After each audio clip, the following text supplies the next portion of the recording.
కడప జిల్లా ప్రొద్దుటూరు స్థానిక గాంధీ రోడ్లో ఉన్నటువంటి సిఎన్ఆర్ నర్సింగ్ హోమ్ నందు డాక్టర్ ప్రతాప్ రెడ్డి లింగ నిర్ధారణ పరీక్షలు స్థానిక ఆర్ఎంపీల క్లినిక్లను అడ్డాగా చేసుకుని ప్రైవేట్ రూముల యందు లింగ నిర్ధారణ పరీక్షలు చేస్తూ లక్షలు దండుకుంటున్న సిఎన్ఆర్ యాజమాన్యమని కంప్లైంట్ వైద్యాధికారులకు అందిన సమాచారం మేరకు కడప జిల్లా వైద్యాధికారి మరియు డిప్యూటీ డిఎంహెచ్ఓ గీతా సమక్షంలో విచారణ జరిగింది.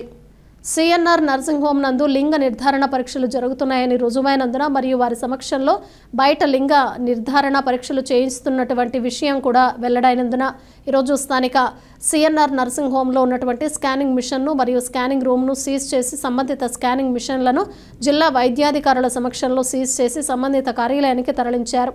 ఈ సందర్భంగా వైద్యాధికారులు మాట్లాడుతూ డాక్టర్ ప్రతాప్ రెడ్డి ప్రొద్దుటూరులో లేనందున హాస్పిటల్స్ సీజ్ చేయలేదని, ఆయన వచ్చిన తర్వాత చట్ట ప్రకారం లింగ నిర్ధారణ చేసినటువంటి వారికి విధించే శిక్షలు చట్టరీత్యా అమలు చేస్తామని వెల్లడించారు.